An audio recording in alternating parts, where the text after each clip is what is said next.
There you go. So, as you can all see, this is going to be highly interactive. You should all be sitting in front of two ancient Dell laptops. So there are two more up here that Kelly's in front of. Any of you all want to come up here and sit in front of them, please do. Oh, and just for context, the ones on this side are about acid-base systems, and the one on that side is about force and motion. So if there are chemists in the audience, then you should come to this side. So that's just forewarning that you should come up here and do something with the computer. But I'm going to be talking for just a couple minutes about framing what we're trying to do, and then I'll let you guys play. So we're going to be talking about complexity of computer simulations, or learning to code. And what I found is that dealing with any complex system, trying to model it, trying to understand it, and do something useful with it is largely an ordeal of coping with all the parameters and variables. This is work that I'm doing with Kelly, and then also Kathy Perkins and Robert Parson. So, how many of you all see this example from me before? Okay, good. So this is, I just want to make a couple of framing points up front here. This is a door handle, and see it says push up here. So how many people do you think walk up to this door and push? How many do you think walk up to this door and pull? Wow. It's got the handle. Good. Does it say to pull it? It says to push. No, it says to pull. Yeah. Okay, you got it. So did you actually gather stats on that? No, this is just a picture I got off the web. Very good. Okay, so I'm somewhat handy with Photoshop. So how many people do you think push this door? A majority. A lot. How many people do you think Scramble at the edges. Zero, right? Okay. All right, so nobody can. So this door always gets used the way it's supposed to. This door almost never gets used the way it's supposed to. People tried to fix it by putting this little label on here, but it's really a band-aid on a problem that doesn't fix it. So the idea here is that the design of this tool actually leads to its intended use, whereas the design of this tool leads to it being used incorrectly. So this is, in a sense, one way of thinking about how to make things less complex, right, is to actually make it so that the way people naturally use them, or maybe it's even stronger to say the only possible way to use them is the way they were intended. This is a particularly egregious example. There must be a really complicated door sitting over to the left somewhere here. It says to open door, look to your left, push sign, mark door. So the point is that poorly designed tools can lead to a lot of frustration. Now, the thing is, in learning, we don't always want, or in education, we don't always want everything to be simple and obvious. There's a difference between designing an iPhone app, which you don't have to learn anything in order to know how to use, and learning, say, science, where you want to struggle a little bit and not have everything be intuitive and obvious right away. So here's another tool, this airplane cockpit. How many people in here think they could sit down in that seat and fly this plane? Alright, I'm voting for Steve. I'd like to try. So let's assume for a second that this isn't a real airplane, so I've eliminated the risk of crashing and killing it. Let's assume this is an aircraft simulator. How many people think after a few weeks of sitting in here and playing around, trying to figure out what things do, you could start getting close to the end of the flight? So Valerie, you're looking. How long am I getting to play around? A few weeks, full time. I don't know. Let's.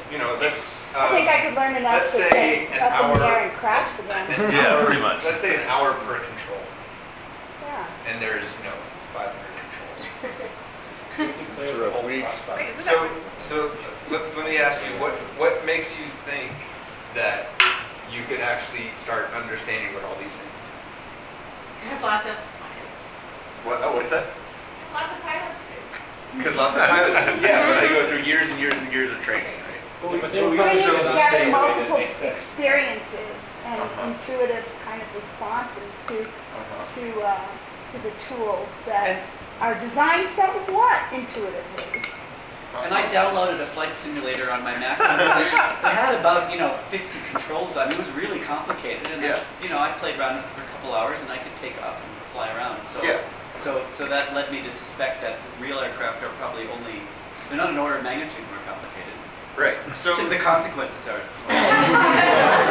well, yeah, that's true. That's the way the terrorists So, learn. I guess, With the flight you know, fights, the point that I'm not going to make, but I'm going to let Don Norman make, is that complexity is in the world and simplicity is in the head. So his point is, Don Norman is one of the granddaddies of human-computer interface, and his point is really that the world is complex. Even the tools we use are complex, and even this airplane cockpit, if you tried to take it and simplify it down to say 5 controls, it wouldn't work anymore. Right? So you have to deal with complexity. And the question is, how do you deal with complexity? How do you design tools and systems so that even though they have lots and lots of controls, they're actually intuitive to use eventually? So one way you do it in an airplane cockpit is that the reason there's so many controls, at least Don Norman would say, is because each one of those has a single function. And when you change that parameter, it's clear what it does. So you don't have to know what a control does right away, but once you start messing with it, you know what it does almost immediately. So that's just some background to get thinking about the difficulties with living in a complex world, having tools and things that are inherently complex, but that you also have to make sense of, and you have to design them in such a way so that human beings who apparently can only keep 7 ± 2 things in their head at once can deal with a cockpit with 500 buttons and knobs, right? How do you get around that paradox? So let me just step back for a second and talk about the PhET project. Everybody's heard of PhET. PhET are interactive simulations that are supposed to allow students to play and explore. And I mean, play around in the simulation, explore things, ask their own questions, do what we'd like to think, acting like a scientist in some way. And in order for this to work, exploring a simulation has to be challenging enough to maintain a student's interest, but not so challenging that students are overwhelmed by the simulation and sort of shut down and don't want to explore anymore. We think that a key aspect of achieving this good balance between overly challenging and overly simple is complexity, but we're trying to understand how a measure of complexity is related to students' perception of how difficult, how motivating, how interesting, how engaging a simulation is. And so this work is toward a model to quantify complexity, but it sits in a broader research framework of trying to understand how and why students may engage with a learning tool like a PhET sim. So that's all the background, and this is the part where we're going to let you all play and tell us what's interesting. So what we want to do is we have these PhET laptops set up here. The ones over here have, which ones are which? I think this is Acid-base, chemistry. forces in motion. Yeah, chemistry, physics. Just to set up this. Yeah, oh, perfect, okay. So there's, on the 2 computers, there should be 2 computers per group. And what we have is an old version of a sim and a new redesigned version of a sim. So, for example, old acid base and then a new redesigned acid base. Old force is 1 dimension and a new force is what's called force in motion, which is basically a redesigned version of it. So what we would like you all to do... I just downloaded the new one. Can I download the old one on here also somehow? Or just need to jump on You some have to play with a group. Yeah. All right. Your computer could be the new, we gave 2 computers per group so that they could Have one If you want to do forces in motion, both of those are posted on the website. Oh yeah, I've got the new one. Okay, the old one is on the website. Okay. The two computers are so you can have one of each and compare them side by side. And hiding the old version from you is called a productive constraint. So, yeah. It's supposed to facilitate you talking about it. So what we would like you all to do is vote the old and the new on one of each laptop, and then compare them and try to. I mean, it'll be obvious right away what the differences are, but try to come up with your own ideas about why we made the design choices that we did. Which one appears to be more complex, and essentially just compare them and see what you think the important differences are. I guess and be prepared to report out. Yes, and be prepared to tell us what you think. And what about the other